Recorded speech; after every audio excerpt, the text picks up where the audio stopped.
Hi hello welcome to Naveen JK tricks. మీరు కనుక నా ఛానల్ కొత్తగా చూస్తున్నట్టయితే ప్లీజ్ సబ్స్క్రైబ్ చేసుకోండి. ఈరోజు మనం నేర్చుకోవాల్సిన టాపిక్ ఏంటంటే క్రీడలు మరియు ఆటగాళ్ళ సంఖ్య.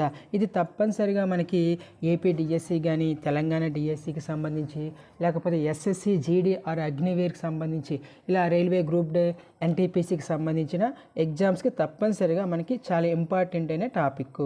సో ఇందులో మనం చూసుకుందాం. ఫస్ట్ వన్ చూసుకుంటే ఇక్కడ మనకి సింగిల్ డిజిట్ కనిపిస్తుంది కదండి. మీన్స్ ఇక్కడ ఏంటంటే ఈ క్రీడలు ఏవైతే ఉంటాయో ఒక టీం పరంగా చూసుకుంటే ఆడే ఆటగాళ్ళ సంఖ్య. సో ఫస్ట్ వన్ చూద్దాం. ఫస్ట్ వన్ ఏమి ఇచ్చాడు? Chess, boxing, golf, snooker, billiards. ఈ రెండు ఒకేలాంటివండి, కానీ బాల్స్ కలర్స్లో వేరువేరుగా డిఫరెంట్ ఉంటుంది. So chess, boxing, golf, snooker, billiards. ఓకేనా? నెక్స్ట్ వన్ ఇక్కడ మనం చూసుకుంటే 1/2 అని ఇచ్చానంటే 1 or 2 అంటే ఒకరు ఆడొచ్చు, ఇద్దరు ఆడొచ్చు, అంటే సింగిల్స్, డబుల్స్. అవి ఏంటండి? టేబుల్ టెన్నిస్ ఆడొచ్చు, నెక్స్ట్ అలాగే squash, badminton, tennis. Table tennis, squash, badminton, tennis. ఈ 4 క్రీడలు కూడా సింగిల్స్లో ఆడొచ్చు, డబుల్స్ కూడా ఆడొచ్చు. నెక్స్ట్ వన్ చూడండి, బ్రిడ్జ్ అలాగే బీచ్ వాలీబాల్. మనకి ఈజీగా గుర్తుపెట్టుకోండి, ఇది బి, ఇది బీనే. బి అంటే మనకి ఆల్ఫాబెటికల్ ప్రకారం 2 కదా, ఇది బ్రిడ్జ్, బీచ్ వాలీబాల్. సో ఇక్కడ ఆడే క్రీడగాళ్ళ సంఖ్య ఎంత? ఆటగాళ్ళ సంఖ్య 2. ఆటగాళ్ళ సంఖ్య ఎంత? 2. ఓకేనా? Next one sepak తక్రా. గుర్తుపెట్టుకోండి, సెపక్ తక్రా ఆటగాళ్ళ సంఖ్య ఎంత అండి? 3 సెపక్ తక్రా. ఓకేనా? Next one polo.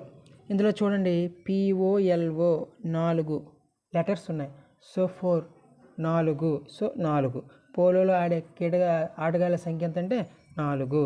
Next one చూడండి, బాస్కెట్బాల్. ఇక్కడ చూడండి, బాస్కెట్బాల్కి సంబంధించి మనకి ఎన్ని ఇచ్చాడు? టోటల్గా 5. మనం ఎలా గుర్తుపెట్టుకుంటాం ఈజీగా అంటే బాస్కెట్ని బిస్కెట్ అని గుర్తుపెట్టుకోవచ్చు. Biscuit. So biscuit 5 rupees biscuit ఉంటుంది కదండి. So 5 rupees biscuit, basket biscuit. So 5 rupees. Next one ice hockey and volleyball. ఇక్కడ వాలి అంటే వ్యాలీ అంటే లోయ, మన ఐస్ అంటే మంచు లోయలు 6 గంటలకు మనకి చల్లగా మంచుతో కూడినట్టు కనిపిస్తాయి కదండి. సో ఆ విధంగా ఐస్ హాకీ అండ్ ఐస్ వాలి 6. ఓకేనా?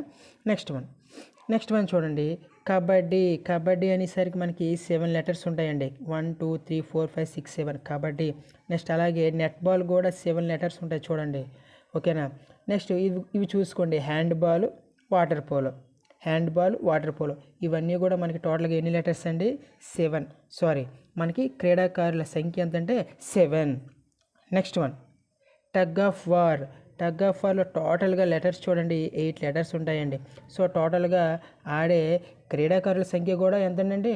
8 మెంబర్స్. టగ్ ఆఫ్ వార్ చూడండి, TUGOF WAR tug of war అంటే టోటల్గా 8 లెటర్స్. నెక్స్ట్ వన్ చూడండి, ఖోఖో అండ్ బేస్బాల్.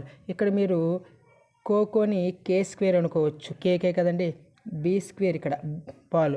సో ఇక్కడ 3² అంటే 9. సో ఈ విధంగా మనం ఈజీగా గుర్తుపెట్టుకోవచ్చు. ఇంకో విధంగా కూడా గుర్తుపెట్టుకోవచ్చు. K అంటే మనకి ఆల్ఫాబెటికల్లో 11, B అంటే 2, 11 - 2 అంటే 9. ఆ విధంగానైనా గుర్తుపెట్టుకోవచ్చు. మనకి మ్యాక్సిమం ఖోఖో K², అలాగే బేస్బాల్ B². మళ్ళీ బాస్కెట్ అని పెట్టుకోకండి, బాస్కెట్ అంటే బిస్కెట్ మనకి. సో ఇది బేస్బాల్. మనకి చెప్పాము ఆల్రెడీ, బేస్బాల్ అంటే అమీబా అని చెప్పాము, అమెరికా యొక్క జాతీయ క్రీడ అని. ఓకేనా? సో KB ఇక్కడ చూసుకోండి, గుర్తుపెట్టుకోండి, K² B². నెక్స్ట్ లాక్రోస్ అనే క్రీడ మెన్స్ ఉంటుందండి, ఉమెన్స్ ఉంటుందండి. మనం 10 lakhs మెన్స్ అని గుర్తుపెట్టుకోండి. 10 lakhs men's. Lax means lacrosse. So lacrosse అనే క్రీడ మెన్స్లో ఉంటుంది, ఉమెన్స్లో ఉంటుంది. సో టోటల్గా మెన్స్ పరంగా చూసుకుంటే 10 మెంబర్స్. నెక్స్ట్ వన్ హాకీ అండి. హాకీలో H, క్రికెట్లో C, ఫుట్బాల్లో F. హెచ్సిఎఫ్ లేదా హెచ్ అనేటప్పుడు మనకి ఇలా 11 అంటాను చూసారు కదా, ఆ విధంగా నేను గుర్తుపెట్టుకోవచ్చు. HCF హాకీలో H, క్రికెట్లో C, ఫుట్బాల్లో F. HCF టోటల్గా మెంబర్స్ ఎంతండి? క్రీడాకారుల సంఖ్య 11 మెంబర్స్. నెక్స్ట్ వన్ చెప్పాను కదా, ల్యాక్రోస్ మెన్స్ ఉంటుంది, ఉమెన్స్ ఉంటుంది. మెన్స్ చూసుకుంటే 10 అండి, 10 lakhs మెన్స్. అలాగే ఉమెన్స్ చూసుకుంటే 12. ఇక్కడ మనకి ఎక్కువగా ఉమెన్సే ఉన్నారని గుర్తుపెట్టుకోండి. ఉమెన్స్ 12 lakhs అని గుర్తుపెట్టుకోండి, మెన్స్ 10 lakhs అని గుర్తుపెట్టుకోండి lacrosse game. Next one rugby league. Rugby league అని వేరేగా ఉంటుంది, మళ్ళీ రగ్బీ అని ఉంటుందండి. సో రగ్బీ లీగ్ అయితే టోటల్గా మనకి 13 members. రగ్బీ లీగ్ ఎంత? 13 members. నెక్స్ట్ వన్ చెప్పాను కదా, రగ్బీ ఫుట్బాల్ అనేసరికి మనకి టోటల్గా 15 letters అండి, 15 క్రీడాకారుల సంఖ్య. సో రగ్బీ ఫుట్బాల్ అని ఇస్తే మనం 15 అని పెట్టాలి. ఓకేనా? Next one. సో ఇక్కడతో దీనికి సంబంధించిన టాపిక్ అయిపోయినట్టేనండి. మీకు ఇంకా ఎటువంటి టాపిక్స్ ఏమైనా డౌట్స్ ఏమైనా ఉన్నా కామెంట్ చేయండి. అలాగే సబ్స్క్రైబ్ చేసుకోండి. Thank you.